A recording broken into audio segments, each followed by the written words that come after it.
blockchain with privacy. So the participants, nobody knows who's buying what from whom. They do not know how much people are paying, right? And then separately, as the next phase, we will incorporate the payment process into the calculation as well. So to me, this is really exciting. It's a real project. Now, we can't just go out and add yet any old contract type. Each one of these contract types, like renewable energy or business procurement or something else, has to be developed, engineered, and tested one at a time at the moment. I do hope 2, 3, 4, 5 years from now, we will get to the point where like any user can just assemble a very sophisticated privacy-enabled smart contract, with a drag and drop or through like an AI interface. We're not there yet. But what we are is we are building real applications that are able to do this and kind of operate effectively on public blockchains under privacy. Now, we do have some interesting quantified data about how valuable this kind of automation is. And spoiler alert, very, very valuable. So several years ago, we were asked by Microsoft to come in and build a new procurement system for the Xbox video game network. Microsoft buys billions and billions and billions of dollars of video games every year from thousands and thousands of different companies. Some of them are very big and they have incredible negotiating skill, and some of them are very tiny. And Microsoft was struggling with the enormous volume of contracts and the volume of transactions, and they asked us to come up with a better way to do this. And what we did was we developed a set of smart contracts. We took each of these thousands of procurement agreements and turned it into a smart contract. Now, this was before we knew how to do this with good scalable privacy technology. So we did it without privacy on a private blockchain. So an imperfect test. But we have some useful data. We took the amount of time it takes for Microsoft to calculate their royalty payments from 45 days to about 3 minutes. Now, everybody always asks me, like, well, did the suppliers get paid in 3 minutes? Absolutely not. They held on to the money. But the suppliers did know what was coming to them in about 3 minutes. The entire system costs about 40% less to administer, and pretty much everybody using it was much, much happier because they could log in and look at the progress of their contract. They could see, how many items had been sold, what kind of, revenue was coming their way, how the logic of their business contract had been applied. So we know that as this scales up, the return on investment for using privacy on a public blockchain is going to be really enormous. In the end, I would say my own expectation is that blockchains and zero-knowledge technology will eat the entire business-to-business software market, right? At the end of the day, the way businesses interact is they buy stuff from each other. That's what they do, right? And ERP, this enterprise resource planning systems that are used inside of companies, were designed to mesh process, organization, and operations together. But the problem with ERP systems is that no company is an island. Almost all the real problems that exist today in large enterprises, they emerge when large companies try to transact with each other, right? They have different definitions, they have different agreements, they like to send each other spreadsheets, right? With blockchain-based smart contracts, companies can agree with each other on data and process in a single infrastructure. So I think ultimately all B2B agreements will migrate over time into an on-chain environment. And by the way, I would say we directly believe that it will mostly be a public blockchain environment, not a permissioned or private network environment. But that will only happen if the enterprises involved feel confident that their business transactions are private. All right, so I will finish up by offering you all an NFT. According to our legal department, I need to promise you that it is worth absolutely nothing and for entertainment purposes only. But if you would like one, it is there. We jokingly refer to these as proof of Paul, and they are proof that I was here and that you had the misfortune of having to interact with me in person. It's probably not usable for contact tracing purposes. And that is it. I think somebody was going to come up and ask me a few easy questions, some softball questions. Was that you, Paul? So it's going to be two Pauls on stage. So you'll have to, and it's worse than that. It's two Paul B's. That's right. Because you have a Brody and a Brigner. So I don't know how you're going to tell us apart. But you can say to the guy who has a really nice jacket, that will also work. All right. Well, I want to dig into something that you mentioned there because it's something that's been on my mind a lot lately. You suggested that we're probably talking about this on a permissionless public network. Let's talk about that for a minute. I think that's a really important topic. And why do you think we're headed in that direction? So permissionless public networks are essential for kind of growth and innovation. I think one of the lessons that people sort of tend to ignore is that the internet is a permissionless public network, and it really outcompeted. And I feel like I'm very old, so I can say this. I was around for AOL and CompuServe and all of these like private infrastructure. Public networks outcompete them every single time, and I think it would be very surprising if we had a big departure from history and they didn't outcompete all these sort of private network visions that exist today. That's great. So, so you talked about some of the projects that are on that you're using right now, using your technology. I think you mentioned that was the Bank of Brazil or the Brazilian government. Are there any others you can mention? Or are there any other pilots that have been going through? So it's a really slow process, and I would love to give you a long list of customers, but I don't have one. We've got the Central Bank of Brazil, which is doing an amazing job. Although I have to tell you a great story. So we were asking them, can you pay a bit more for the work that we are doing? And they're like, oh, it's not in our budget. I'm like, come on. Every client says they cannot afford to pay. But you're the central bank. You're in charge of printing the money. You're really going to ask me to believe that you can't afford to pay a bit more? So, and they held firm. So I know that fiscal discipline is in place in Brazil, but it's a slow process, and we are doing everything we can to make it simpler. But the issue is zero knowledge stuff is hard, it's complicated, and it takes a lot of people have to overcome their skepticism to come and believe in it. So it sounds like it's a potential technology for a CBDC, right? Central bank digital currency. That's probably why they're doing the test. Yes. What about stablecoins? Is this a technology that you could apply to USDC or some other stablecoin? Any non-fungible or fungible token can work, for example, in the Nightfall environment. It's designed to support those types of tokens. So absolutely, yes. And I certainly anticipate the US is a very good example.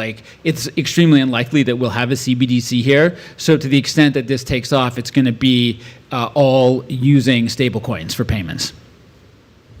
So I know that in addition to your day job, you are very close to the Ethereum Foundation, right? It's the Enterprise Ethereum Foundation. Is that correct? I'm the chairman of the Enterprise Ethereum Alliance, which is kind of a somewhat related organization to the Ethereum Foundation.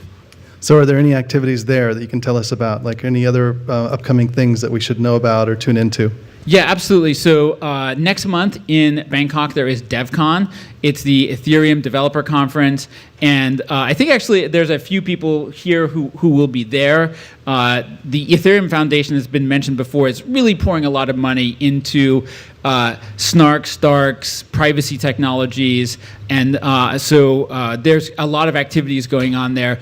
The DevCon is going to be for developers. If you want to talk about businesses and use cases, I'm actually hosting an event called Industry Day, which is the day before DevCon, and it's really to talk about use cases and business applications. And specifically, I've actually assembled a lot of the firms that are working on privacy technology, including the British one, I'm getting their name is eluding me at the moment. Aztec, thank you. Aztec, which has some really fantastic math skills. They are coming to that event, Aleph Zero, and I'll be there, and we'll be talking about more on the business applications of privacy. But it's a space, zero knowledge generally has just made 10,000x improvement. So there's a lot of stuff happening. But anyway, eeaday.org if you would like tickets for that. Thank you for giving me the opportunity to plug that. That's right. Well, thank you for being a part of this event today. I think you've added a really unique dimension to this conversation, showing that this technology is being used today on Ethereum for enterprises. And thanks for your leadership. And I encourage everyone to tune into your work and go to DevCon if you want to take a trip to Bangkok. Thanks, everybody. Thanks for having me.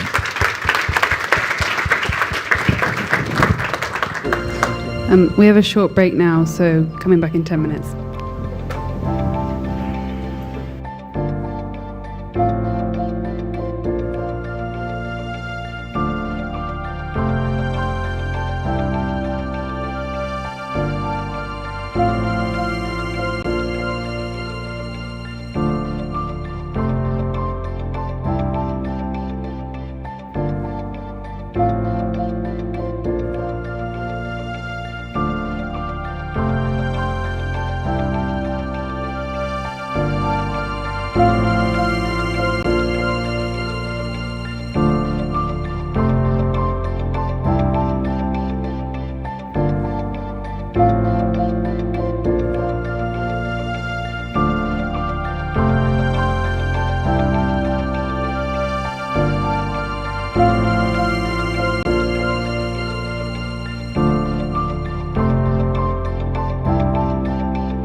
1, 2, hello.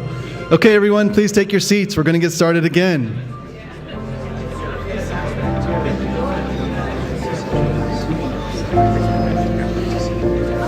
Okay, let's have the next panel come on up. Very good, very good. Yeah. Actually, I'm going to give you this because there's another. Oh, sure. Thank you. Here, you can sit here if you want. I didn't realize.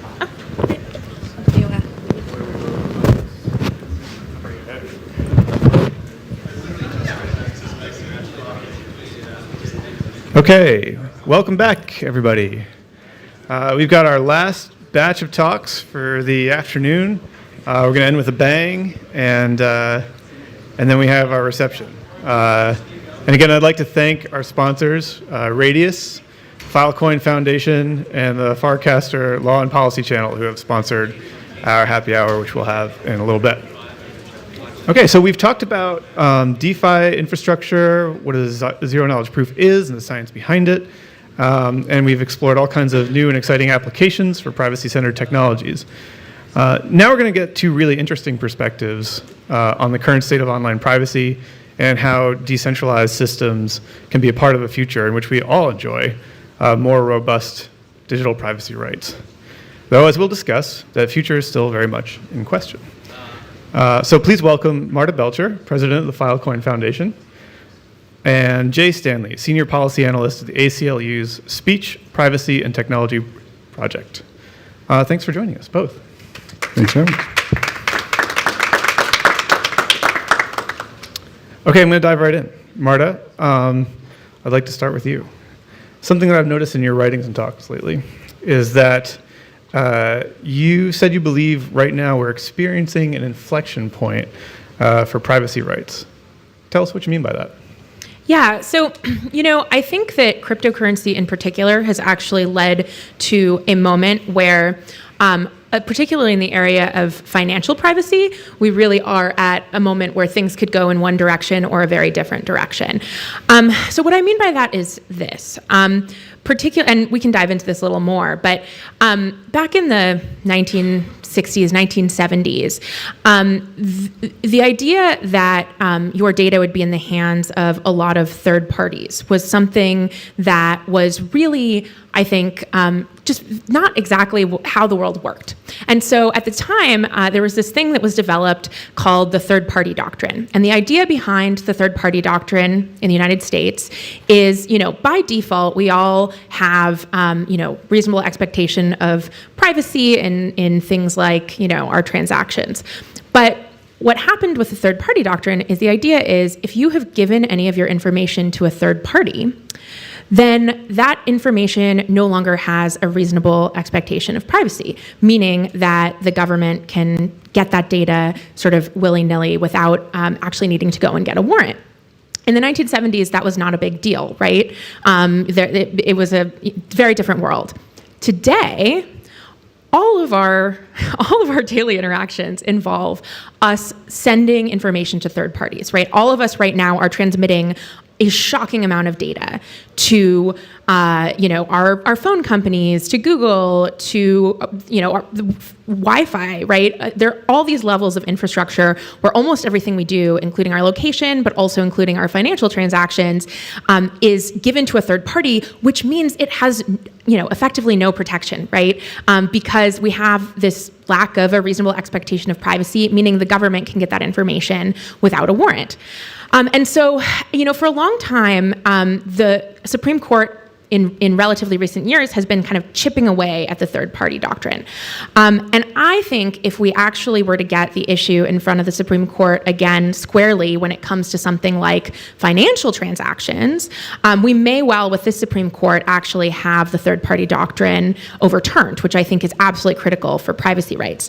And I think that cryptocurrency really pushes that, really brings that to an inflection point, because suddenly we're at this moment in time where there are all these sort of laws, things like the Bank Secrecy Act and other laws where that are basically mass surveillance for financial transactions, right? And so what happens with that is those are based on the idea of the third-party doctrine. You can do that. Why can they do this mass surveillance? It's because we have all given this information to third parties. But suddenly we have tools, we have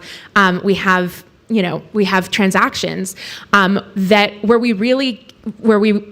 they are truly private, and or where you have a group of people who really deeply care about the privacy. And so I think particularly when it comes to financial transactions, we're at an inflection point where we have the opportunity, because of this technology, to really get to a better place and no longer have the third-party doctrine.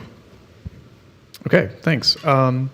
Jake, what are your thoughts on whether we're at an inflection point for privacy rights? Yeah, I share that feeling. It seems like there's a gathering storm of new technologies, and that there's a looming showdown between the potential of these new technologies and what the government is going to accept and not accept. For example, with Zcash. If Zcash became huge, to what extent would the government accept it? Or would it move to shut it down?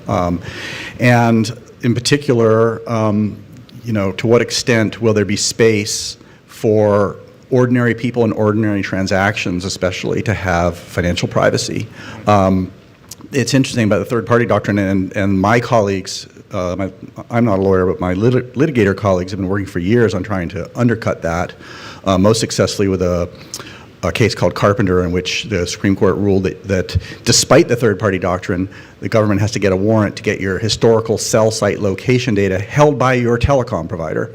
And so, there's optimism that the court will fix what was always a bad legal doctrine. But I think that at the ACLU, our position is that we do recognize that the government has has important interests in monitoring very large transactions. We want to have a society based on taxes, and you can't have a society based on taxes if nothing can be enforced ever. But at the same time, we're seeing the tendrils of this surveillance system moving from very large amounts down into ordinary people and ordinary transactions.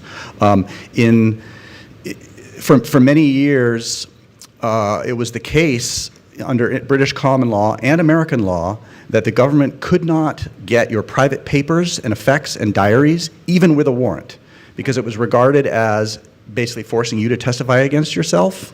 And there was a big ruling to that effect in 1860, and basically some historians have argued that because the court failed to distinguish between corporate privacy rights and individual privacy rights, and it was impossible to have sort of a regulatory state and curb the excesses of the huge sort of Gilded Age companies and trusts who were abusing farmers and so forth. That basically, because of that failed distinction, we lost our personal privacy rights. They threw out the baby with the bathwater in some ways, and so I think that in some ways there's a risk that we need to find a way to not, strip the government's power entirely to watch any financial transactions while protecting ordinary people and ordinary transactions. And I think that is a political problem, but it's also a technological problem. And a lot of this crypto magic that we've been hearing about today may come and may allow that to happen. For example, a paper was written that talked about how you can use zero-knowledge proofs to have a central ledger where the keeper of the centralized ledger is blinded to the transactions unless they reach a certain threshold. And so obviously there's a lot of research being done and that needs to be done in this area, but in some ways for us that is the problem that needs to be solved. Okay, so those are great responses. They're really interesting. I want to back up a little bit because there may be some folks in the room, I'm among them, who want to just kind of push on something here, which is here we have president of the Filecoin Foundation, representative of the ACLU. There's kind of like an inverse version of the question I'm about to ask for each of you. For you, Marta, I'm curious, as Filecoin is not, strictly speaking, a privacy project, right? You use zero-knowledge proofs as part of the system, but as compared to other folks we've had on stage today, not strictly speaking a privacy project. So what is your interest in privacy? And I think that's obvious for the ACLU, but for you, Jay, what is your interest in cryptocurrency? So I'll let you go first, Marta. Yeah, so, Filecoin is really all about baking civil liberties into the fundamental infrastructure for the next generation of the web. So, as of right now, when you go to a website, right, on today's internet, it is almost certainly being hosted by one of three major companies, right? That one of those three major companies, Amazon, Microsoft, or Google, is actually the one that is in control of that data.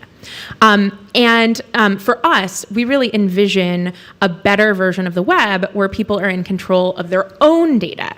And so that's really the idea behind Filecoin, which most folks in the room probably know, but I typically explain it as like Airbnb for file storage. So basically, people all over the world can rent out extra storage space that they have on their hardware. Others can rent that storage space, and those people are in control of their own data.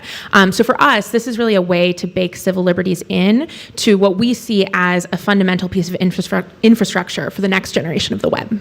Okay. Great. What about you, Jay? I mean, we like privacy. We like things that are decentralized, so there's no centralized power. It empowers individuals. We see huge problems with the current financial system. Number one, and a lot of comparisons have been made between greenbacks and dollars, and right now we're sort of in the greenback era before the Civil War when there was no government money. It was all banknotes issued by private entities. And now, if you want to transact digitally, in many ways, we don't have a public good. We don't have a dollar. And so one of the problems is that you have to use private companies. They surveil the hell out of you. Everybody's trying to ask all the credit card companies and the large banks like Citibank and so forth, like, what are you doing with the customer data? And they are stonewalling reporters, will not answer those questions. We know they're data mining details of your smallest transactions. They impose fees that exclude a lot of people and so forth. And so we are interested in seeing given the new world where there's so much demand for at a distance and online transactions, we are interested in seeing people have the option to use something that is cash-like. And I don't really care about crypto, honestly. If crypto is the solution, then great. Yeah. If it's a CBDC that is privacy protective, that's great too. And the CBDC could be based on a blockchain. It could be based on a centralized ledger with privacy protected by ZK.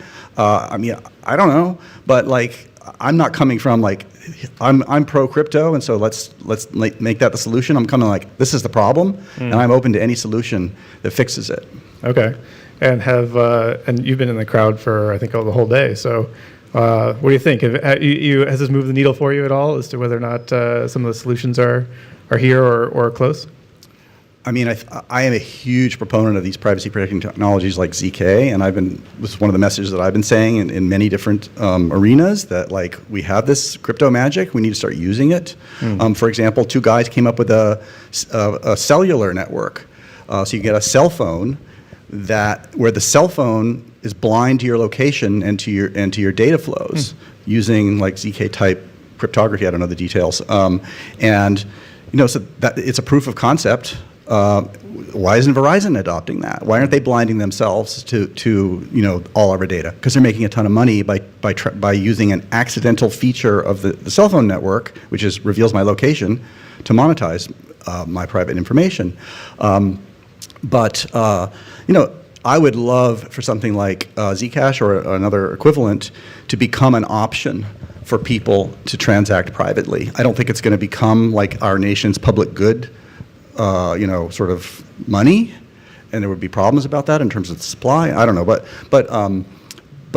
I would love it to be an option, just the way Signal is an option. That's much better than the other, WhatsApp. Meta surveils all your metadata on there, aptly named, I guess, Meta. And so, I would love if that happens. Great. But I'm agnostic as to how we get to solving this problem, and I see that as an important thing.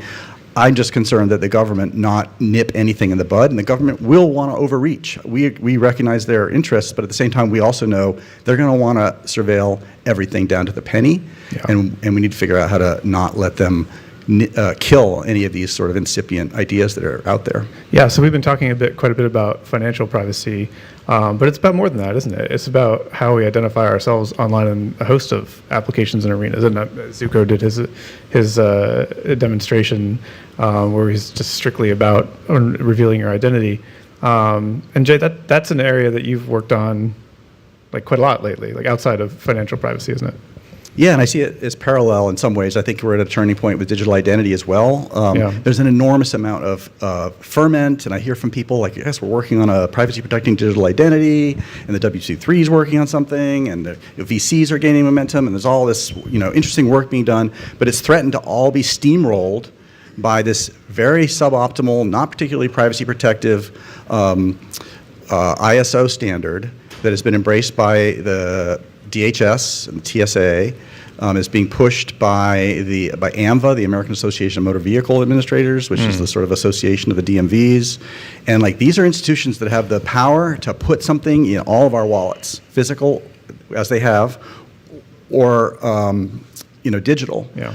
And once that happens, we're going to be stuck with the standard, and it threatens to steamroll all this other innovation and work that's being done and just end it, and we're going to be stuck with this for decades. And so we're pushing state legislatures to pass laws, and I just came out with a piece 2 weeks ago that says if our state is to have a digital driver's license, it must have these 12 qualities.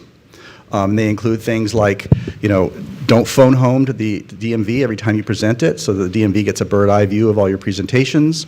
Make sure that there are techniques in there for protection against tracking by verifiers. So if I prove that I'm over 21 to a 7-Eleven like 10 times a year, 7-Eleven doesn't get a unique identifier. Even though I'm not giving them my name, I'm only proving I'm over 21, they still don't get a unique identifier with which to concatenate that.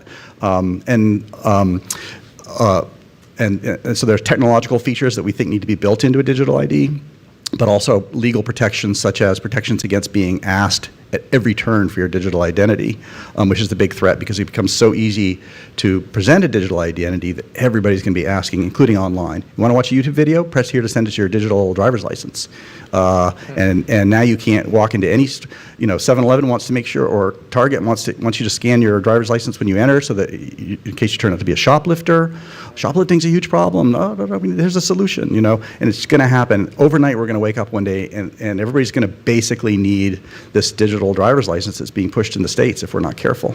So I think that it's at a similar inflection point to financial privacy. Marta, anything you want to build on there?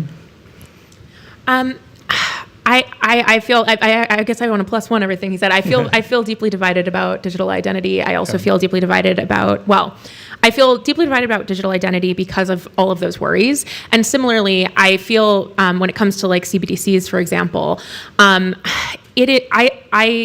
understand there is a very there is a want to be like, let's build a CBDC that's privacy protective, and I just find it very, very hard to believe that that is actually what will end up happening, or that a CBDC that is privacy protective in the short term won't just normalize it such that the next version is not privacy protective. And the idea of living in a world where not only does the government have the ability, as it does now, to sort of engage in mass surveillance of transactions, but actually all of your transactions are effectively handed over to the government by default is completely terrifying to me. And so while I understand that there are efforts out there to build privacy bake privacy into a CBDC, I'm just deeply, deeply unsettled by the idea. I don't disagree with that at all. I mean, it's the security agencies are going to be pushing hard for any CBDC to be something that becomes a surveillance coin. I do think that there could be big upsides to a CBDC if it were done right, as opposed to some who think like, no, never, never, never. But it does terrify me. It looked a couple of years ago like a CBDC was a freight train coming down the tracks. Biden was putting an executive order out, calling it the highest priority of his administration, and so forth. And so we were like, if you're going to do it, you have to do it this way, or are we going to we're going to go to the mat over it? Now it doesn't seem like there's as much momentum behind it, and it could very easily make things worse than they already are. But the way things already are now is terrible. So we do need some sort of, I think there's a lot of agreement in the room on that.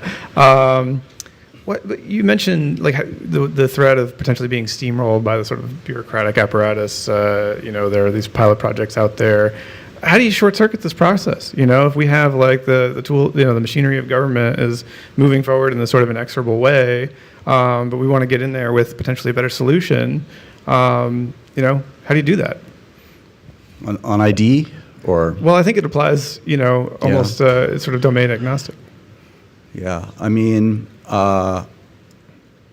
it's tough. I mean, I think you have to activate people. I think on digital ID, for example, there's an enormous constituency on the right and on the left of people who care a lot about privacy in that area. When we fought Real ID during the Bush years, we got a lot of support from red state legislatures who passed laws. I think it was 17 states passed laws that says you shall, to their DMVs, you shall not comply with this. And as a result, we're like, what is it? They're supposed to come into effect, and it was passed in 2005, supposed to come into effect in 2008. It's 2024, still not in effect totally. TSA keeps playing chicken and threatening to make everybody have a Real ID to fly, but they're never really going to do that. And they're about to bump it back again. Really? Yeah. So, I think that if people start talking about, these digital driver's licenses as a national identity system, it will freak a lot of people out. And and I'm already hearing from allies who are, ACLU sympathetic state legislators, but also like MAGA state legislators who are very concerned about this. Interesting. And so the question is whether we sleepwalk into it or whether there's a fight. Yeah, interesting. We have a few minutes left, and I want to get some folks in the crowd if they're interested in on the conversation. Does anybody have any comments, thoughts, questions for our guests? Everybody is totally convinced of everything we've said. That's been said. While somebody's thinking of a question, I think there's that whole battle of the digital ID, but I think there'll be a similar battle with currency and whether the government is going to really, to what extent they're going to fight, a privacy protective coin or what have you, that isn't something that's used for billions of dollars by North Korea, where they can point to that, but is used by ordinary people for ordinary transactions. Yeah. And we haven't even really talked about we haven't even gotten into corporate interests about, whose business models, as you said, Marta, rely totally on access to unfettered access to user data. Yeah, Paul. So we've had a very U.S.-centric conversation, and I'm just wondering, so the European Union is considering like a CBDC or a digital euro. There's a bunch of countries that are taking action. From your sort of observation point, are there countries that have come to a reasonable balance between security and privacy that are worth emulating? I work for the American Civil Liberties Union. We're kind of provincial, but some people look like audience members have an answer to that. If that's what you're raising your hand for, then. I have an answer to that, which is like, in theory, the United States, right? Like, in theory, like if you look at the Constitution, like what the Constitution says is, privacy is the default, right? The government isn't allowed to have access to your information unless they have a reason for it and they go and get a warrant. And to me, that is a great balance, right? That is a fantastic balance between the idea of protecting security, solving crimes, and the reasonable sort of needs of law enforcement with the civil liberties of people. So the problem is that has been fundamentally undermined by the third-party doctrine and other things. But fundamentally, without that giant loophole, I think the U.S. has got it exactly right. Jay, Congress recently extended tax code section 6050I, the cash reporting requirement for trades or businesses to include digital assets. And I know where Marta stands on this, but even beyond that, of course, the central argument here is that there is no third party. This is direct reporting of information not handed over voluntarily or otherwise to any intermediary.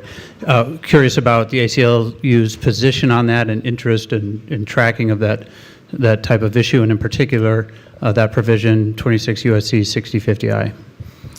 Yeah, we don't organizationally have a position on that, and I haven't looked at it that closely. But generally, we think that digital currency should be regulated like cash is, and not like banks are, in the sense that it should be your obligation to report, transactions that are over $10,000, and there shouldn't be constant affirmative monitoring, and we shouldn't expect to build compliance and enforcement into the technology and into the systems. They're not built into cash, so why should they be built into these other things? So I don't know if that's a satisfying answer for you at all. Probably not, but sorry. Thanks, Paul. Jay, Marta, it's great to see you guys. Really liked your points about the mobile driver's license and the ISO standard being dominated by big players.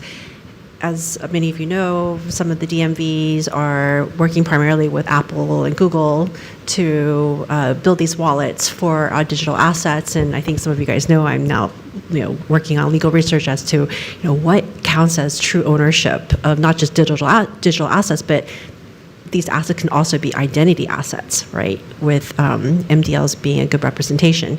What are your thoughts on the fact that these wallets are primarily built by Apple and Google, and what can we do to provide more self-custodial wallets? One of the things that we had in the piece that I released the week before last, one of our 12 requirements is that there be an open wallet ecosystem that's not dominated by an oligopoly, and that state legislatures, we have legislative language, suggested legislative language in there, in which state legislatures mandate that that the DMV only supply, driver's license tokens or what have you, where there's like rules in place that the ecosystem is open. Okay, from your lips to Congress's ears. Thank you both so much for this great conversation. A round of applause for everybody. Thank you. Thank you.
Thanks for your patience. Just hold tight for a couple minutes. We're waiting for our next speaker. Just one moment.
Okay, let's get started again. Thank you for your patience. I'd like to welcome to the stage Tony Johnson from the Truman Center. Tony, please.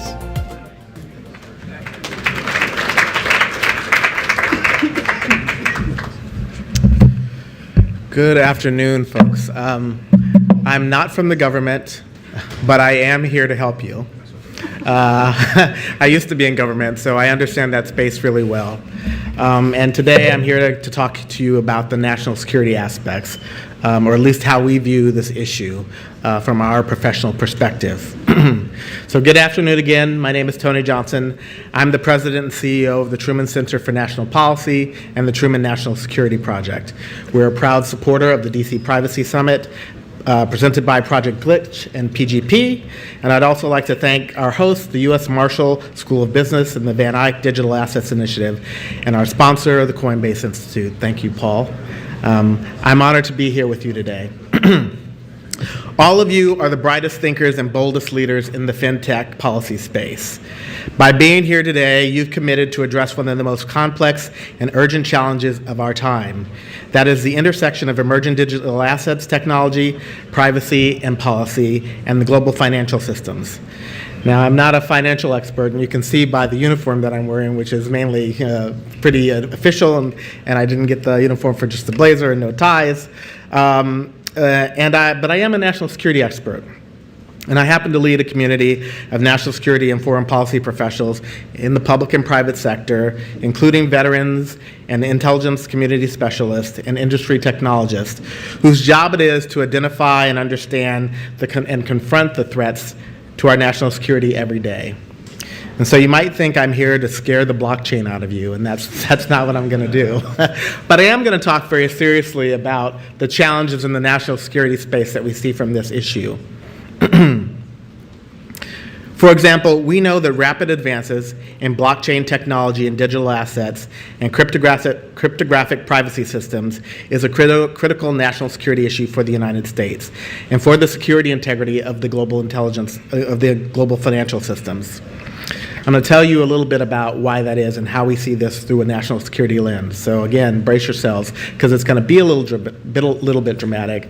But the problems we face are serious, and I think it's important to point them out. Some of them you've heard here today. For example, blockchain technology and digital assets are frequently used by bad actors to hold nations and corporations at risk, to fund terrorism, to facilitate international crime, and to defraud people of their hard-earned income and savings. We know that rogue states use cryptocurrencies to export terror, enable crimes, and evade sanctions. North Korea and Iran are at the top of the Financial Action Task Force's blacklist. North Korea uses cryptocurrencies and money laundering schemes and to export and proliferate WMD. Iran uses blockchain and digital assets to finance human trafficking, weapons smuggling, and to fund terrorist activities by its proxies, including organizations like Hezbollah and Hamas. Increasingly, the sophistication of blockchain technology, digital assets, and cryptographic privacy systems makes it difficult for security agencies and our national security to protect our national security, to prevent and protect against these attacks. That's the way we see it when we look through the national security lens. What I hope you see through your lens is a pathway to a holistic response that empowers the U.S. national security community to respond effectively to these threats, to defend the nation, and to protect the American people, all while maintaining our strategic, economic, and technological edge. At Truman, we believe the United States has a foreign policy national security stake in the evolution of digital assets, infrastructure, and cryptographic privacy systems. Primarily, that perspective is grounded in the belief that the United States should use its diplomatic influence, economic capacity, technological prowess to lead and shape the regulatory policy, standards, and implementation framework for the global financial system, to enable continued technological progress on a trajectory that promotes democratic and open societies, strengthens national security safeguards, and protects data and privacy. I think we're standing on the threshold of opportunity here, and we believe that U.S. leadership now is important on this issue and essential for the future. The challenge we're facing is about strategic competition to shape the digital future of international financial systems. As the guarantor of a democratic, open, and stable global financial system, the United States should not be voiceless in this debate. In particular, because it's basically impossible for Americans, or anyone for that matter, to learn and work, bank and shop, socialize, and entertain without using the internet. Americans need a safe, secure, reliable, democratized, and cutting-edge digital asset systems, and the United States should be out front in this debate. From a national security standpoint, the key points in the debate about the future of digital assets are these. The U.S. big tech model allows corporations to use highly centralized digital payment systems and aggregate users' personal information, then use that to influence customers' behaviors and for commercial purposes. On the other side of the divide, the authoritarian governments, who are adversaries in many cases and competitors in most, use highly centralized surveillance-based digital payment systems to collect and aggregate the private information of anyone who uses the tech, and then use that information to manipulate people's behaviors, to influence the decisions of governments, and to pressure or attempt to destabilize rival governments for their own political purposes. Our adversaries are already exporting compromised cryptography, corrupt digital asset technologies, rigid and centralized surveillance-based networks, and digital payment systems that undermine the integrity of the global financial systems and introduces significant risks and vulnerabilities. That is a threat to U.S. national security that cannot go unanswered and should be met head-on. So today, I'm going to ask that as you listen to our next guest, think about your role in this space and what you can do to address this critical challenge. Let me introduce our featured speaker. Carol has been in the vanguard of helping to shape. Carol House is a special advisor for cybersecurity and critical infrastructure policy. She's an expert in cybersecurity and risk management and a prominent voice in the world of digital assets and emerging technology policy. Carol has been in the vanguard of helping to shape the U.S. regulatory landscape for cryptocurrency for years, so it's no surprise that she has an impressive background.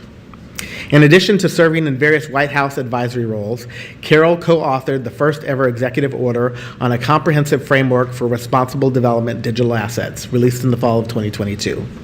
The executive order laid out a comprehensive framework for the responsible development of these technologies. Moreover, Carol has ensured that the United States remains a leader in blockchain and digital assets technologies innovation, making numerous and significant contributions to digital assets and technology policy. Carol has also been active in discussions around cryptocurrencies regulation, recently testifying before Congress on important issues about the linkages between crime and cryptocurrencies. Carol is known for saying, "We need to ensure that innovation in the digital asset space occurs here in the United States and not somewhere else." I totally agree. The comment, which reflects my beliefs, Truman's beliefs, also reflects Carol's role as a proponent of a robust and secure environment for cryptocurrency development and innovation. In June 2024, Carol joined the White House team in her current role, where she continues to advocate and work on policy for a balanced approach to digital assets that fosters innovation and ensures consumer protections. We are very fortunate to have her here with us today to share her expertise, her experience, and her vision for the future of blockchain, digital assets, technologies, and innovation, and cryptocurrency. Please join me in welcoming Carol House.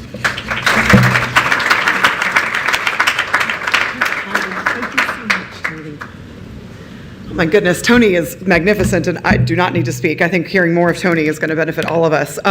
So good afternoon, everyone, for that overly generous and kind introduction, and for the honor of getting to speak to all of you and amongst so many friends and former colleagues in the space at the DC Privacy Summit. It's really an honor to be here amongst so many thought leaders, and especially to talk about such a critical issue that, like, all of us are facing as we stand at the frontier and the forefront of shaping cyber and digital and emerging tech policy. As nations continue to transition services into a more digital world, both great economic opportunities, but also expanded, globally exploitable attack surfaces will continue to grow. The future of digital economies relies on our ability to operate digital infrastructure and provide these digital goods and services in secure and trustworthy ways. This brings to the forefront really complex issues that demand accounting for balance and considerations across policy objectives like freedom, privacy, security, and accountability, each of which are made drastically more complex with the speed, scale, and sophistication of technological advancements that force a rethinking or at least a re-examination of age-old approaches. I'll also highlight that balance, I know, isn't quite the right word here. I think we all know in looking at privacy policy that balance normally intimates a vision of thinking of things that are opposite each other and don't have mutually reinforcing or connective tissue. That's just not the case with national security interests and privacy and freedom and accountability. These things all touch each other. There are times where there's equities that do have to be balanced, but I feel like a lot of it is really more about driving mutual alignment and finding that connective tissue. I recently spoke at the National Defense University, where the focus of the conference was very poignant: learning from the past, preparing for tomorrow. My first response to that prospect is, we better be. And then I also felt that that moniker was striking when thinking about the impacts of emerging technologies like artificial intelligence models that train on data and learn from existing or historical contexts, but where we're all trying to use and figure out how to inject safeguards into and prepare for applications and conduct machine learning to prepare for what we need tomorrow. And now I'm here to speak to all of you today, and with experts discussing the impact of emerging technologies and the convergence of a lot of these technologies in interesting and kind of scary ways also. And on the exact day that President Biden issued the first ever national security memorandum on artificial intelligence. So I'm going to frame up some of the lessons that the admin and industry that I've seen been accounting for in this space, what we need to do to fortify our readiness and build trust and security and privacy in the digital domain and cybersecurity to secure that future of digital economies and find those touch points for privacy. I'm going to focus on the multidimensional nature of threats that we face and of these technologies. Also highlight how accountability is going to play a role here. And then I was inspired by Tony's remarks, and I might share a little anecdote from my childhood focused on readiness. So first, I want to tell you a little bit about me, although Tony did a very generous job highlighting some of my background and the roles that I've been blessed to play alongside many of you. I want to share a little bit about me and how my background is also multidimensional, like many of you here. Issues of national, economic, and technological interests have affected many aspects of my life. My father taught me to don my chemical protective mask in 9 seconds by the time that I was 12 years old, because I lived an hour south of the most heavily defended border in the world in South Korea. And service members that are deployed to Korea, they and their service members get issued gas masks in the case of a possible chemical attack from North Korea. That moment as a child underscored to me that my status as a non-combatant and a child would not protect me from a gruesome threat once unleashed. That gas mask also led to an amusing anecdote about our family holiday photo wearing those gas masks in front of our Christmas tree being featured in the Awkward Family Photos calendar. That is another but totally completely true story. But this is an unfortunate reality of the many grave threats presented by rogue nations and transnational organized crime that persist today, and which Tony outlined are also at the heart of national security communities' concerns in this space. And in the domain of cybercrime and many actors that have been using and exploiting blockchain technology, as we've seen with terrorism and other asymmetric threats, non-state actors can have state-level consequences. So, like I'm sure many others today, that dynamic and multifaceted background for me, followed by a variety of roles in government and industry, have led me to want to sit here at the heart of emerging tech, cybersecurity, and national security issues, like so many of you here today. And thank you to all of you who serve as part of the national security apparatus. Compliance, I know compliance sounds very exciting to everyone, but when you're fighting money launderers and terrorism financiers, compliance sounds really exciting. So I really want to highlight also the multidimensional aspects and how the U.S. government sees privacy as a multidimensional issue. There's many outcomes and equities that we desire for our financial system. They range across ensuring financial system and market stability to driving consumer protection and protection of sensitive data, fighting financial criminals and money launderers, and promoting U.S. leadership and technological innovation and our role in the financial system. National security areas like combating money laundering and terrorism financing is not an objective that we drive toward in a vacuum, nor are objectives related to human dignity like those surrounding privacy, consent, equity, and inclusion. Those are not. pursued without consideration of other factors, like how to preserve critical access and promote services to underserved populations, while also enabling us to root out those malevolent actors seeking to exploit consumers and the financial system via pervasive fraud schemes, money laundering network activities that are supporting cartels, and cybercrime ecosystems. So instead, these areas, they're not incompatible. They align in a common, mutually supporting vision of providing inclusive access and appropriately respecting privacy to enable safe, affordable, and secure access to digital and financial goods and services. So in fact, privacy is a critical feature and cornerstone of democratic, national, and economic security interests. So I also really appreciate the opportunity to underscore how our efforts to enhance security and trust in cyberspace are integral to promoting those safe and secure aspects of objectives like privacy and financial inclusion. Privacy is a major focal point for the innovation space. Many people in this room have been presenting and talking about it, are building the solutions that are going to solve the needs that we have for ensuring privacy in the future of digital economies. So with growing emerging technologies like blockchain, with immutable public ledgers and AI scalable, like ingesting and use of mass amounts of data, I'm very glad that privacy is being considered in many avenues of innovation because golly, do those technologies need it. Innovation sits at the heart of the US economy. It's essential to how we generate jobs and grow new industries, how we preserve global economic interest, leadership, and competitiveness. However, responsible innovation does not mean the unchecked technological advancement without regard to the implications for society, security, and democratic values. So enter here talking about what privacy is and what it means. And many here I know have participated in standards bodies, so I'm going to talk a bit about standards because I'm a bit of a standards nerd. So like I said, privacy is not incompatible with national security interests, nor are national security interests incompatible with individual privacy and human dignity. To demonstrate that, humor me while I walk through the privacy framework as outlined by NIST, our National Institute for Standards and Technology inside of the Department of Commerce. This framework helps us to identify and prioritize actions for reducing privacy risk. This framework walks us through how to identify risk, how to govern it, steps to put in place controls, communicate, and then put in place the necessary protections that we need. Also consider the privacy and engineering objectives that are outlined in the framework. We have predictability about data and its processing, manageability for providing administration of data in its collection, alteration, deletion, and selective disclosure, and disassociability to enable processing without association beyond the operational requirements of the system. Note that nowhere in there is a reference to requiring that you render information completely undiscoverable and completely anonymous without regard for national security or consumer or market needs or anti-money laundering necessities in financial systems. Privacy doesn't inherently mean the absence of data or anonymity of persons. As discussed here today, it typically means there is sensitive data that should be protected with certain permissions, conditions, and protections that can enable it to be disclosed under those sensitive conditions and permissions. So that's critical for the discussions here in the cryptocurrency ecosystem as we consider what to do about privacy in this space. It's interesting to talk about privacy in an ecosystem where a lot of people are publishing their transactions publicly on a ledger.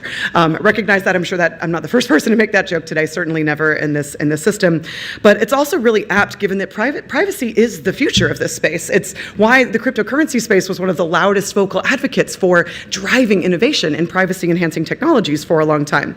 And I certainly believe that with this growth of artificial intelligence capabilities and the potential opportunity for what are currently proprietary clustering algorithms that many blockchain analytics firms also in this room may have that may be open source in 5 or 10 years given the growth of AI capabilities. The only future of public ledgers, I think, is going to be privacy-enhancing technologies. I don't publish my credit card statement online. It's not because there's anything illicit in it, just the world doesn't need to know the embarrassing amount of money that I spend on DoorDash and Amazon. So because of that, we need privacy-enhancing technologies built into these ecosystems. They are not incompatible, they are necessary, but also privacy does not mean complete anonymity and the absence of discoverability. So this is really a tough issue in a space that is still very much maturing and that needs to continue to mature. And while still operating at trillions in market cap, with high value activity comes inherently high risks that we must figure out how to mitigate and enter that balance or that connective tissue between privacy, freedom, security, and accountability that we need to put in place. There are deeply complex issues at play in areas like know your customer requirements. Doing a binary like yes or no check against a blacklist or a do not allow list, like an SDN list, which is our sanctions list. I'm sure that have been probably discussed earlier today. That is not knowing your customer or mitigating risk or continuously monitoring to understand the risk profile for someone. But it is a very important check that needs to be there. It's just one of many of a suite of intersecting and mutually reinforcing operational and technological controls that need to be put in place. So instead, we must continue to pursue the discussions like those that are happening today and ensure intellectual honesty and rigor on why we need these protections in place, knowing that risk management is also not risk elimination. It absolutely is not, and recognizing that technology solutions can exist and be implemented throughout the entire technology stack as part of enabling the integrity and confidentiality of these systems. This is also going to become increasingly more important as the continued convergence of commercial and financial activity happens with information activity. I know that's discussed quite often in this space, but part of what's so interesting and special, one of the many reasons why cryptocurrency is such an interesting and special domain is because of the fact that these technologies allow for now on the exact same rails, financial and information transactions to occur at the same time. And with the right obfuscation, you can't tell which is in fact happening. And we demand a different level of privacy and a different level of discoverability in our information activity versus in our financial activity. As more and more blockchain use cases continue to grow and become more prevalent, I think that presents a very fascinating technology and policy challenge in order to figure out how do you balance and ensure the right type of balanced approach on privacy and discoverability on rails that can both be supporting financial and information activity at the same time. So I know I mentioned talking about the multidimensional aspect of privacy. I want to talk about the multidimensional and dynamic aspect of the threats that we're dealing with related to privacy. So I'll examine a little bit the dimensions of cybersecurity issues that I've been working on at the National Security Council, and many of my colleagues have also been leading, that demonstrate how there's both promise and peril and issues that we must address. Quantum computing is a great example. While quantum information science holds the potential to drive innovations across the American economy from fields diverse from materials sciences to pharmaceuticals to finance and energy, future quantum computers may also have the ability to break some of today's most common forms of encryption. And I'm grateful to NIST, our standards agency, and the Department of Commerce that I mentioned earlier, for its leadership recently in publishing new post-quantum cryptographic standards in August that will help to assure the safety and security in the future against quantum attacks. Of course, we must also discuss AI and cryptocurrency, a dimension has a really fascinating intersection between these two technologies that I think can reinforce each other's best and worst traits in really interesting ways, depending on what safeguards you put in place. And also that underscores this fascinating paradigm shift towards democratization of access and decentralization of access to really sophisticated technologies. So first on AI, since it is the day of the NSM being issued by President Biden, AI isn't new. Many of you have been using it for years. Many of you have been developing models for years. I myself have built machine learning models. Please don't look at my GitHub. They're terrible. But what is new now is this democratized access to really sophisticated artificial intelligence capabilities like large language models, and that its transition to so many generative use cases presents really fascinating economic use cases as well as illicit potential use cases. These technologies are inherently dual use in many ways. They offer tremendous promise to advance our economies and societies and to uplift and empower people around the world, but they also create pipelines to the potential scalability of really illicit activity. And some examples here are that the same advanced protein models that we use to be able to advance and accelerate vaccine discovery can also be used to accelerate the development of bioweapons. The same data, sensors, and algorithms that can drive faster response to emergencies in a crisis situation could also drive government monitoring of citizens and control of populations to stifle dissent and surveil and censor without the right safeguards being put in place. And then the same models to drive more secure code that underpins our infrastructure and certainly everything in the crypto space that is reliant on code also can vastly accelerate the deployment and delivery of malware and malicious cyber activities.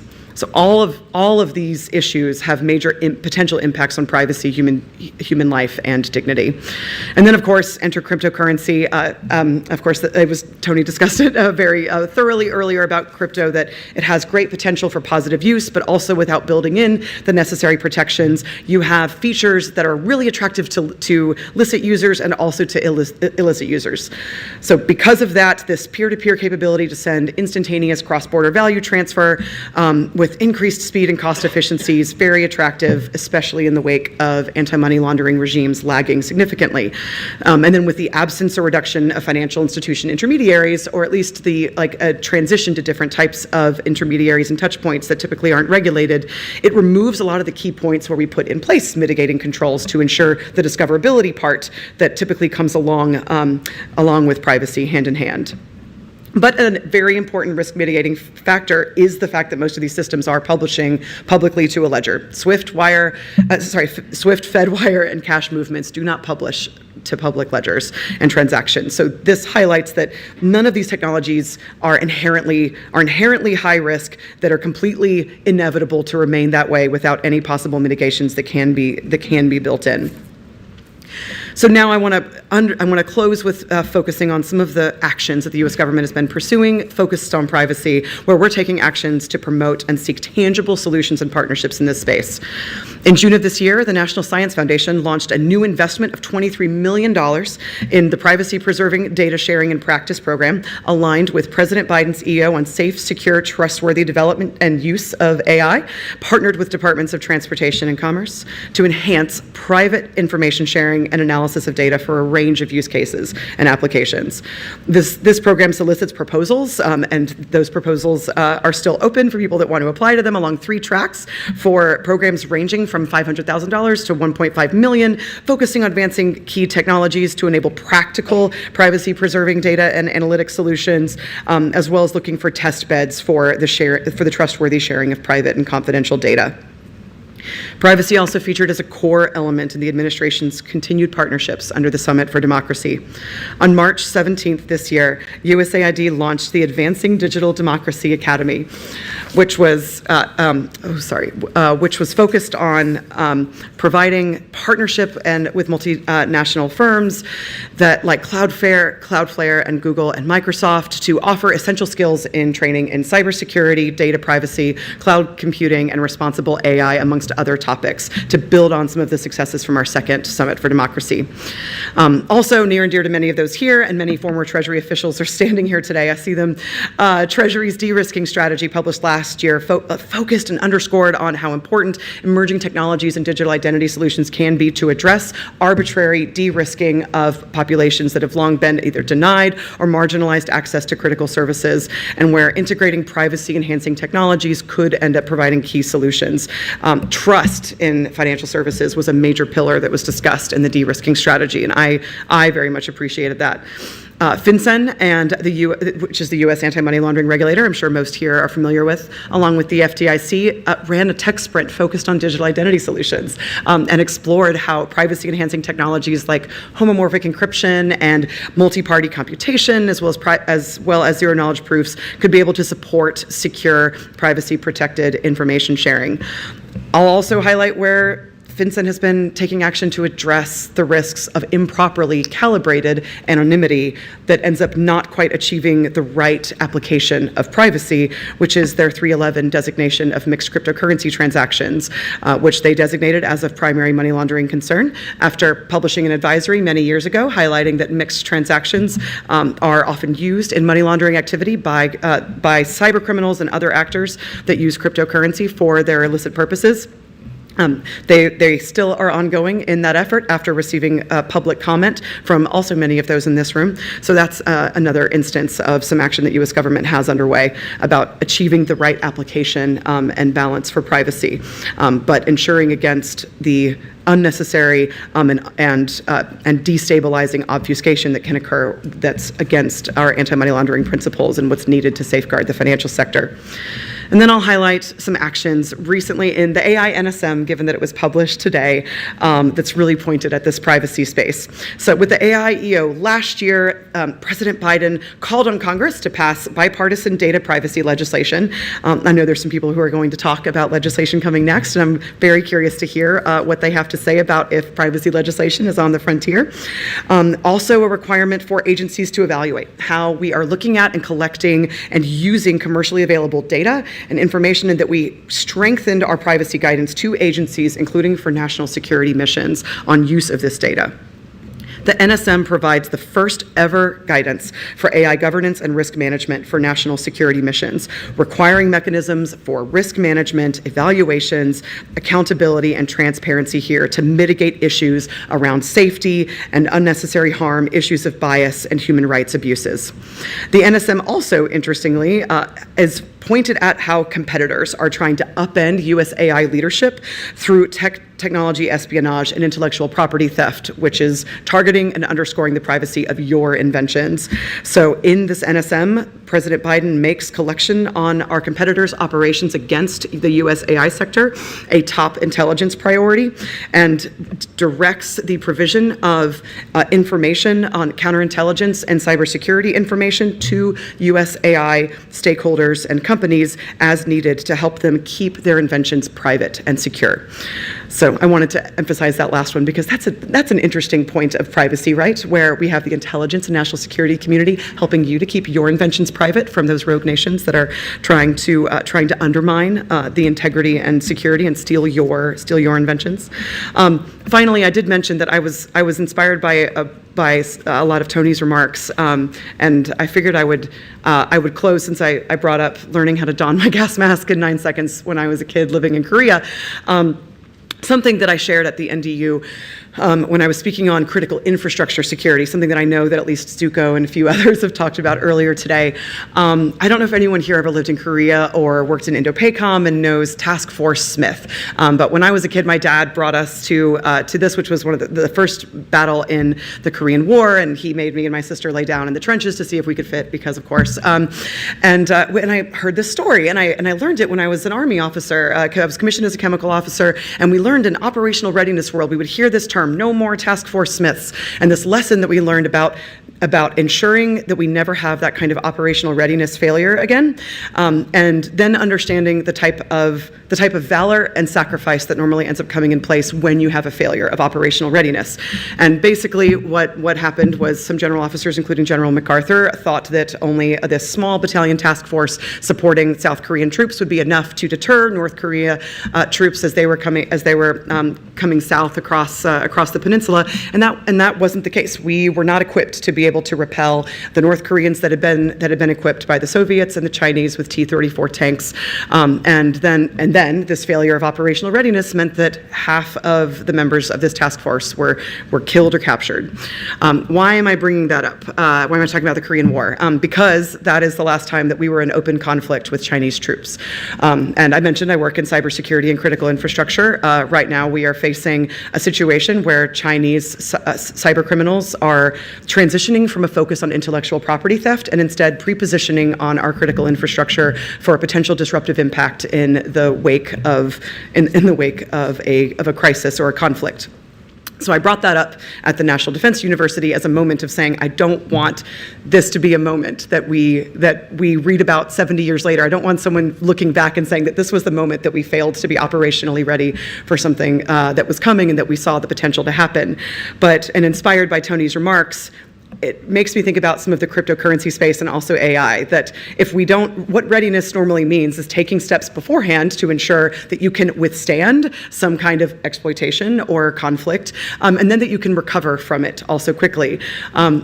I think that initially in the blockchain space and potentially in the AI space, if we don't put in place the right safeguards, this is a calling for needed readiness for security, readiness for privacy. We did not put in place necessary controls with these technologies before we launched them with their first use case being the financial sector, which is a very high risk use case, and because of that, it's been exploited by a lot of illicit actors. However, we can learn those lessons. Like I mentioned, the NDU conference was focused on learning those lessons to prepare for tomorrow.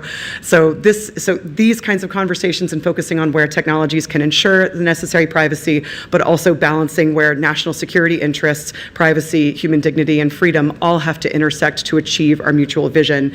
So I wanted to share that little anecdote because I just feel that there's a bit of a touch point there about that this is a readiness issue, that we need to ensure that the necessary safeguards are in place as the technologies continue to grow and propagate and be used and continue to drive more commingling of commerce with digital domain. So thank you so much for the opportunity to speak to you all. I'm looking forward to the rest of the conversations today.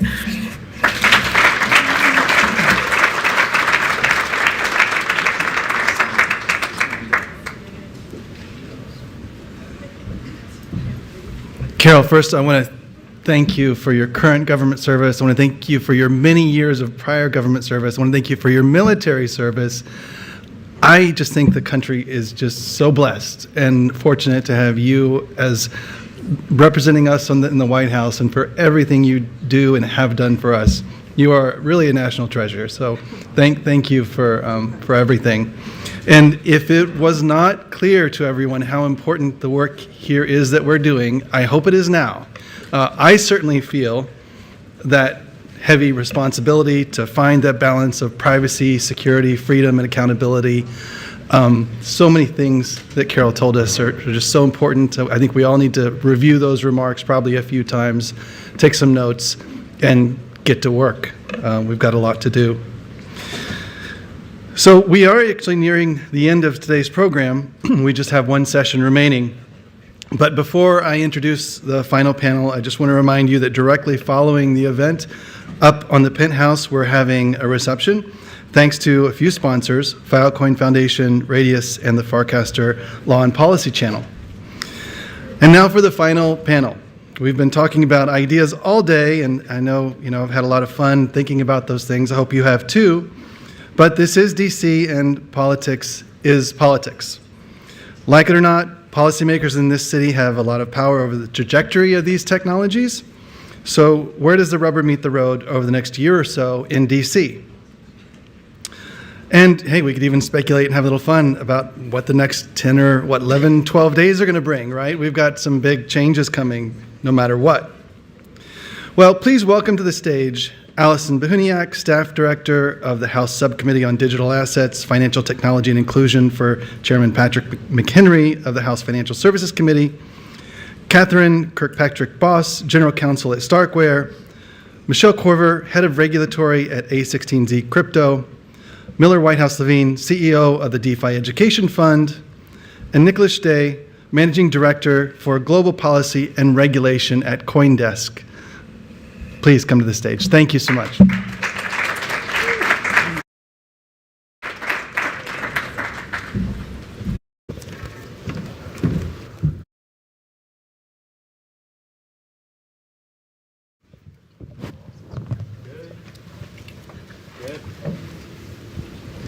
You want? Oh, okay, we're good. Good afternoon, everyone. Thank you for the introduction, and thank you all for sticking around. We are the last panel. We are not least, but we are standing between you and the happy hour, so I'm going to ask the Project Glitch folks to lock the doors real quick, and we'll get right to it. Thrilled to be joined by Catherine, Allison, Michelle, and Miller. We're talking about privacy policy and the future of all this, so nothing too big. I do want to start. We're going to just get into the depths of this. We've been talking about Tornado Cash all day, but as far as the actual kind of the legal debate goes between whether or not Roman Storm broke the law and the cases that are kind of surrounding Tornado Cash versus the actual debate about the conduct itself. I just want to kind of get into like the broad scope of this. Is this wrong? Got it. I'm happy to start. Thanks for the question, Nick. I think that the Tornado Cash debate is the encapsulation of two broader issues. Number one, I think, is this broader societal debate around the value of privacy as people conceive that term. And I think there's different conceptions of it. I think of privacy as the ability to do things only known to me. And I think folks in government and trying to pursue competing interests that are just as valid as my interest in individual privacy. Think of privacy as being the ability to do things that are known to yourself and to the government and no one else. And I think that is a different perspective of the concept. I am inherently suspicious of state power in a way that many, I don't think, are, given my background, and so I think of privacy as being much more absolute than that. So I think that is like a massive societal debate we're having. Obviously, none of us have privacy in the digital world today in any material way, but maybe our children can. Then the second issue, which is more unique to crypto, is what Carol was just talking about, the ability to transfer assets at the speed of light over the internet without anyone's ability to see it, which is certainly a concerning ability from law enforcement and national security perspective. On the other hand, I think it's an important right for people to be able to do that without anyone looking, be it the government or not. And we have to balance those interests. I think that the thing that is most concerning to me about the Tornado Cash action is how that debate is playing out. It's not playing out in Congress or via rulemaking, but via criminal indictment, which is, I think, a bad way to go about policy making, regardless of whether one is supportive of that policy or not. I think to add to that, one of the things that I'm hyper aware of as an advocate for my company, but also for the industry, is that there is and will likely remain a negative connotation when you talk about privacy, particularly in the context of crypto. So we all need to acknowledge that and factor that into our overall advocacy when it comes to policy, legislators, and regulators. And the argument that a lot of people levy, like people need financial privacy, is not always persuasive, sadly. That's something we need to acknowledge, especially when there are certain people making the arguments that people need mixers because they want to buy pornography without anyone knowing about it. I mean, that's actually a perfectly legal use, but it's not going to be persuasive, especially when you're balancing criminal activity as part of the equation. And I've had this conversation, and I would say I've had this heated debate with many a crypto GC, where I personally don't think it's sustainable for the industry as a whole when you have a protocol and there is known flow of dirty money through that protocol that is compromising national security. And the answer is, well, too bad. Because the reality of the situation in crypto is a true protocol that is entirely decentralized, immutable, with no centralized control, no human being with the ability to modify or maintain or even discuss on an intellectual level compliance best practices or compliance bare minimums. That's actually the minority in the crypto ecosystem. If anything, you have much more of a reality of a situation where you have most protocols that are moving towards decentralization or are partially decentralized, or maybe there's mechanisms where you can discuss the utilization of tech-based solutions such as ZK proofs that will improve the compliance infrastructure. Now, whether those tech-based solutions, albeit much superior to Bank Secrecy Act minimums, are going to be acceptable to regulators or policymakers, that's a larger conversation and entirely problematic and frustrating. But that exists. So we need to be having those conversations as part of the overall policy as we discuss these major issues. The solution can't be, well, too bad, it's immutable. I think just the last point to add is to stress what Peter talked about this morning, for those of you that were here when he talked about this criminal charging of a regulatory offense. And obviously there is a criminal statute on the book for operating an unlicensed money transmission business, but we need to have certainty between what the regulators are saying and what the prosecutors are charging. Because businesses need to have certainty whether they have obligations to do X or Y, and whether they can be held criminally responsible for it. And there's a difference between getting that wrong, interpreting the guidance wrong for your business model, and having a conversation with regulators where they may be convinced, or if they aren't, that you may get, a really painful fine, and actually taking away somebody's liberty and charging them criminally, where you're taking a position that's very different than what the regulator who issued the actual guidance and definitions that define money transmission. So I think that's something important to think about, and why I think we're going to see a lot of important action in court. The one thing that I think is important to add is Congress is rarely ahead of the curve, certainly when it comes to privacy-enhancing technologies. But I do think, one priority that we've had on the House Financial Services Committee this past year is to have that dialogue, whether it has been the central part of the discussion or several members, Congressman Emmer, Congressman Davidson, and several other members that have really focused on these issues for a long time. I think we've expanded that, where other members are also talking about potentially wanting to have a discussion about the benefits of mixers in some world, and also how certain technologies, of course with the trade-off, can maybe help policymakers, their shoulders come down a little bit, but it will take time. But at a small scale, I know baby steps. I think we have made some progress in expanding the number of members that care about this issue. So keeping on with the kind of Congress theme, obviously we won't know really the makeup of Congress for a few more weeks, but just what steps are happening now, or what needs to happen to kind of continue that conversation in a productive way as the next Congress first transitions into and then takes over in January? Maybe I'll start this one, and then the other folks can chime in on what we should be doing. Certainly with the election coming up, there is a lot in the air on what the House's agenda will be on the committee. With that being said, to continue sort of with the agenda that Chair McHenry set, he is retiring, so that is also up in the air. But I think there are a lot of members that are interested in these issues. I think we've held more than half a dozen hearings this Congress on digital assets, approaching not just the big issues, but some of these smaller issues. I do think the event and all of you here today, it takes dozens of roundtables for staff and members to really feel comfortable with having a hearing.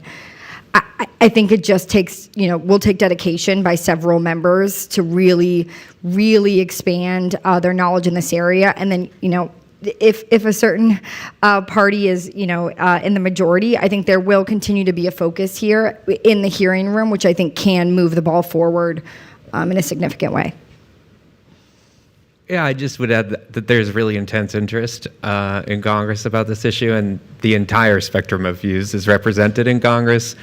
We have folks like Warren Davidson, who, I think is a privacy absolutist, and then folks like, at least on crypto, Congressman Foster, just as thoughtful, but wants a driver's license for every self-hosted wallet. So the whole range of views that I'm sure are held in this room are also reflected in Congress, which is how it's supposed to work. So I want to get into a hypothetical here. We're having this conversation about Tornado Cash and mixers as tools that are bolted on top of existing networks. Is the conversation significantly different, meaningfully different, if the Bitcoin white paper and the earliest cryptocurrency networks had privacy kind of built in, rather than being this every transaction's published, everyone can see it, it's a huge open ledger? Does that shift this conversation that we're having now, in a meaningful way, or is crypto going to be criminalized even earlier from a native perception? I think, yeah, it definitely changes the conversation. And one of the things that this group was talking about prior to the panel was there's a beauty to the original tenets of crypto, the ethos of crypto, like why it was invented in the first place. And so many of us genuinely want to preserve as much of that as possible. However, what we've seen more than anything in the past year or so has been an increasing presence in the TradFi activity tied to crypto. And that's a good and bad thing. I mean, obviously people feel very sensitive about that engagement, but I mean, look at the performance of the ETFs. I think out of the 500 something ETFs released in 2024, it's something like, I want to say 8 out of the top 14 are crypto ETFs. That's a shocking statistic when you look at the history of this. So there's such a massive appetite from mainstream TradFi and crypto engagement. Well, what does that mean? If that continues, and if crypto is going to scale, there is going to have to be, I mean, this isn't the best word, but compromises that maybe compromise some of those original purist tenets of crypto, including things like pseudo-anonymity. And I think that's balanced by the lack of privacy in the original white paper. So it's a good and bad thing. It definitely changes the conversation, but in many ways it makes it more workable, as long as you're willing to make what some people would consider soft modifications, other people would consider absolutely unacceptable modifications to some of those original tenets. My hope is that those ecosystems can live side by side in some way, and we won't have to choose, because I do think that TradFi is coming, and integration in traditional finance is coming. I don't think that needs to be exclusive, to the detriment of a totally peer-to-peer system. I think that if we had seen it fall out the way you described, I think we would have just been forced into an acceleration of the privacy technologies that are going to serve in the compliance or mitigation functions. This is obviously an ethical obligation for all of us to think about how this stuff is used for bad, but that I think that we will continue to see, and hopefully we would have seen, an acceleration of this different way of addressing those concerns while preserving privacy with this technology, and not necessarily having to kind of tag behind and shove everything into a bank type of circumstance in order to address the harms. Well, and that's completely unacceptable. We're not even talking about scaling. We're talking about sustainability. Prior to joining Starkware, I was chief legal officer of Cboe Digital, and our spot market had 50 money transmitter licenses. And I can tell you from personal experience, it meant that I was on the phone with a different state regulator every week. And by the way, there is a model MTL law, and less than half of the states have passed that into law. So you're dealing with, dozens of different laws that have different requirements. We had a state audit every 5 seconds. The manpower costs, I'm talking about physical hires that are compliance dedicated only to all of those MTLs.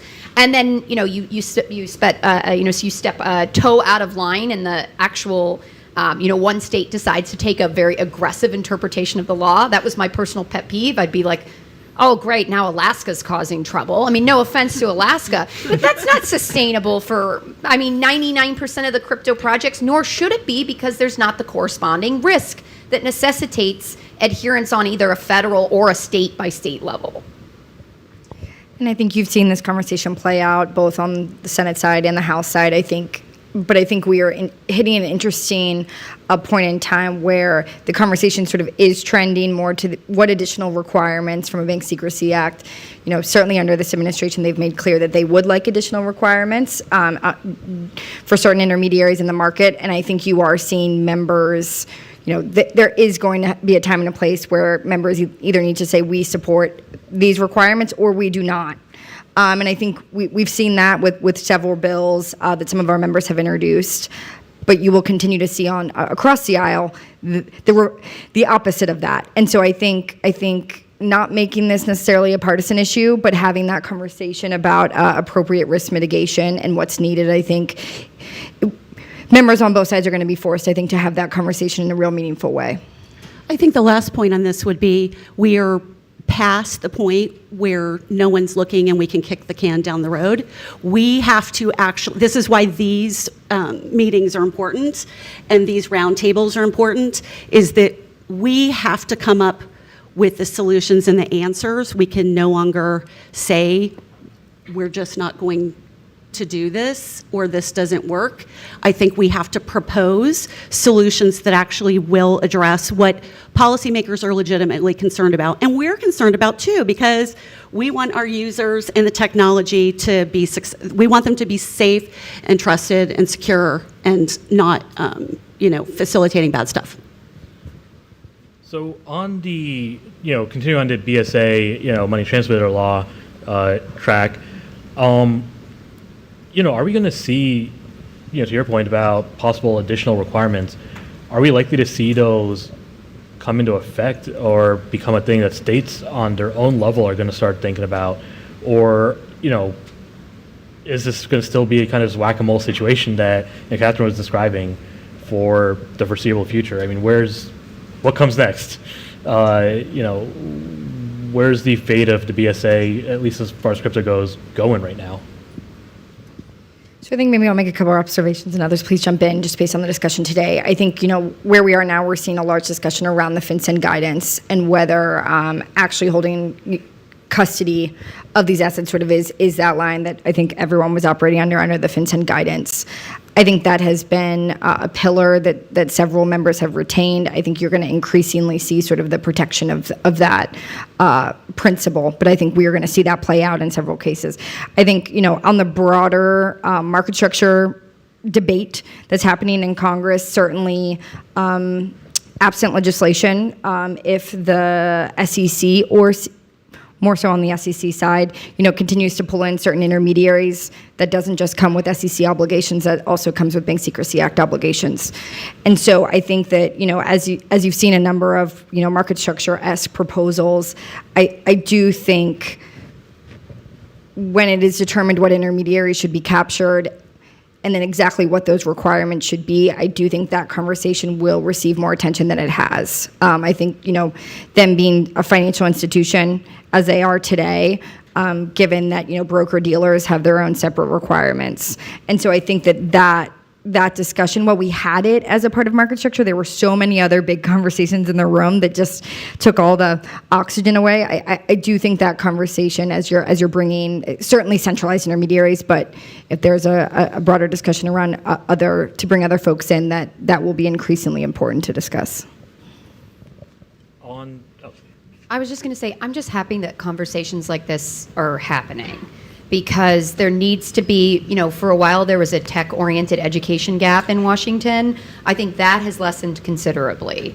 Thanks to a lot of the crypto policy efforts, I'm experiencing a much higher degree of understanding from both legislators and regulators. So that's really encouraging. I think that's the first step, understand the technology. And then also from the industry perspective, I think that there should be, and there is to some degree, a recognition that if and when we get legislation, whether it's stablecoin legislation, crypto market structure legislation, it's not going to solve all of these problems or these issues that we're discussing. So, talking about the SEC, the consolidated audit trail is a thing that companies are going to have to start worrying about. Maybe not necessarily crypto companies, and correct me if I'm wrong here, Miller, but it is a thing crypto companies are going to have to genuinely start thinking about as that comes into effect. What's that going to do for this whole conversation? I think it's just another, another piece of the broader puzzle of the broader debate. I think the SEC's position is certainly that everyone in crypto needs to comply with the consolidated audit trail rulemaking because they think everything's within their jurisdiction. But what the consolidated audit trail is essentially a repository of everyone's transactions in securities tied to their identity that is aggregated and accessible to the SEC and various private actors like members of FINRA and the stock exchanges, et cetera. That sounds like a massive honeypot that is quite revealing of what people are doing with their financial assets. And many members of Congress, I think, are justifiably a bit skeptical of this idea.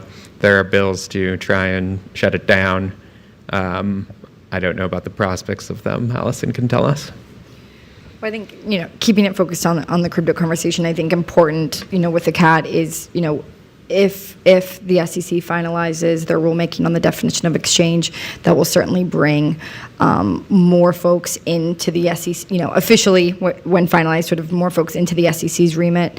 And so I think that's an important consideration. I know several folks in here have engaged on that rulemaking as well as on the broader CAT discussion, but I do think that is, it is potentially could be finalized here before the end of the year, and so I think it's something that it should really be prioritized to discuss and raise concerns with, because it will have incredibly harmful impact. I mean, to the honeypot point, we saw, I guess it was 4 weeks ago, encryption backdoors meant to help U.S. government agencies conduct court-ordered wiretaps were exploited by malicious groups, not associated with the U.S. government or courts or orders or anything like that. So clearly not just a hypothetical concern.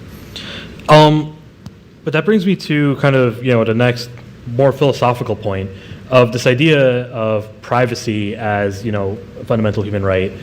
I had a conversation with, I guess now former Deputy Treasury official Brian Nelson about this idea of privacy versus anonymity, and his context was speaking about a rule to designate mixers or certain mixers as money laundering concerns. But his point is that privacy and anonymity are two different things. Are they? I don't think they are. I already answered this question. I think privacy means only me, and I think that because I think that certainly I am willing to do things and say things in a manner that, I am willing to and do things, say things that I would not be willing to do publicly when I know that it's only me watching. I don't know why humans are that way. They are. Nobody wants their journal read. Everyone has blinds for a good reason. Nobody wants to walk on stage naked, I think is kind of a very visceral example of this urge. But I think that free thought and can only be really done in private, and that's why I think it's a fundamental human right. Miller is a big anonymous troll in his on message boards in his spare time. Just kidding. I think the only thing I'll add to this, I agree with you, is that a lot of people don't understand. Maybe the people in this room understand, but privacy, as it's embodied in the Constitution, is not about necessarily hiding financial transactions. It is, but it's broader than that. Privacy means extension of how we express our fundamental morals and values as humans.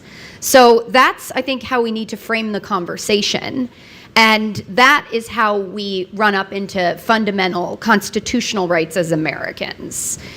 So in that broad sense, it encompasses both anonymity and privacy, because all of those things are folded up into, this is how I express myself as an American and as a human being. And that extends to financial transactions or commenting on whatever message board I want to anonymously. I think one of the things I find most inspiring about the American experiment is trying to create a system and a government that functions while protecting that fundamental right. And it's very unique to this country.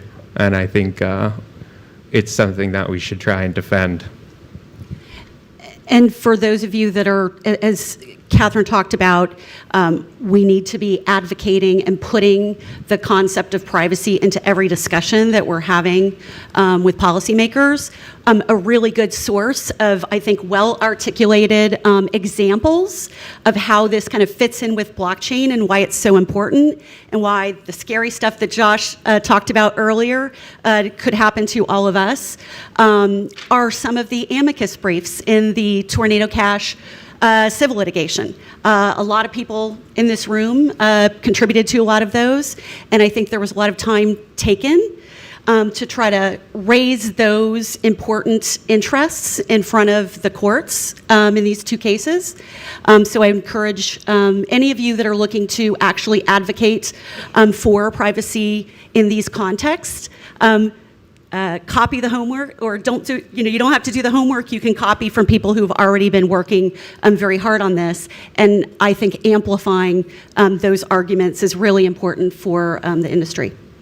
And the one thing that I'd add, it's a little bit off topic in this specific question, but I think it's a key in showing where Congress is. I think when you've seen the larger central bank digital currency conversation play out, you've seen members, you've seen the floor debate, you've seen all the dialogue on both sides of the Capitol talk about the importance of privacy. I think you've had a faction of members sort of say, they would be comfortable with a Fed-issued digital currency if it were privacy protected. But I think we started to sort of unpack what that would mean, but I think as was mentioned on the last panel, some of that momentum has stalled.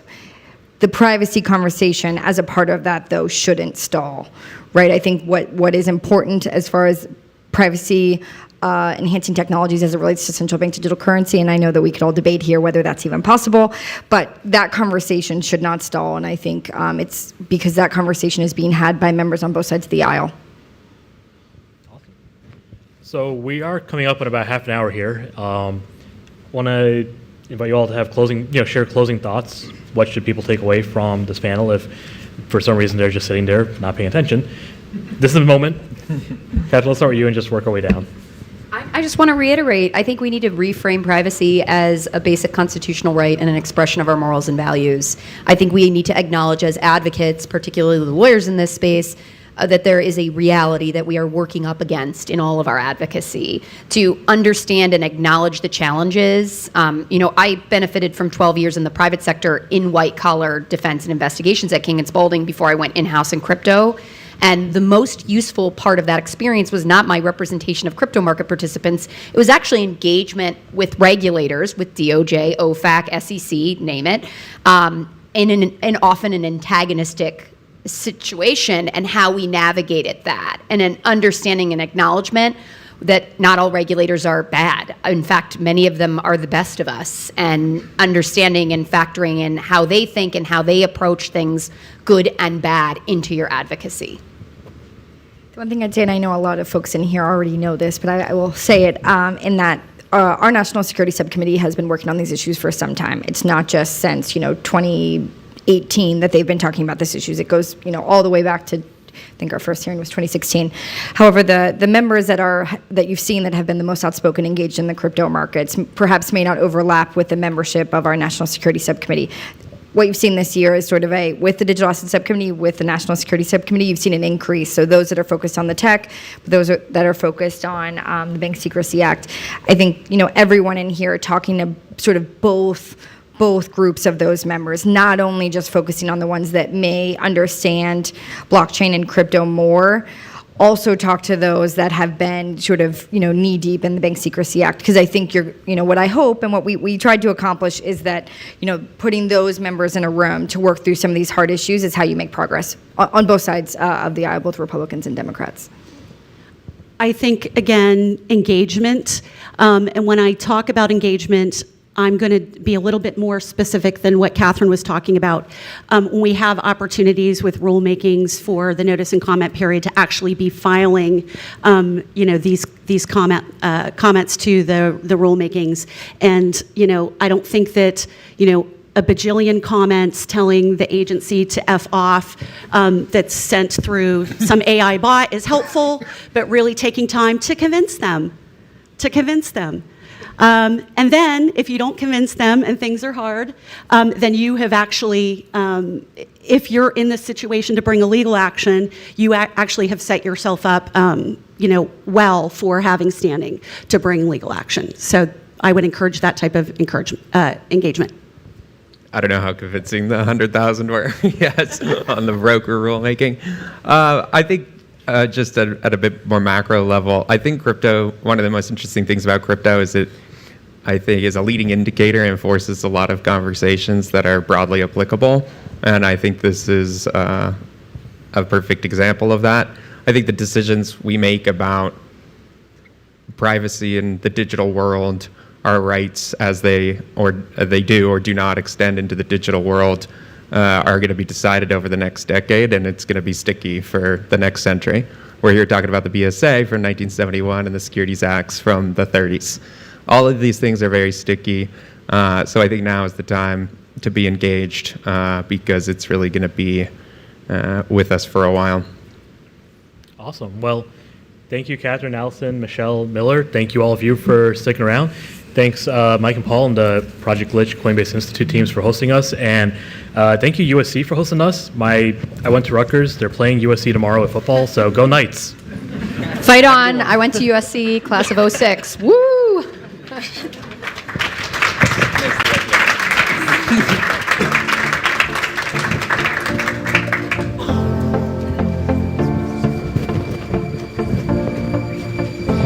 That concludes the DC Privacy Summit. Thank you so much for your attendance. One more special thank you to our lead sponsor, the Coinbase Institute, and to our event sponsors, Alio, Arcturus, Brown Rudnick, and Polygon Maidan. Please join us in the penthouse for a reception. So.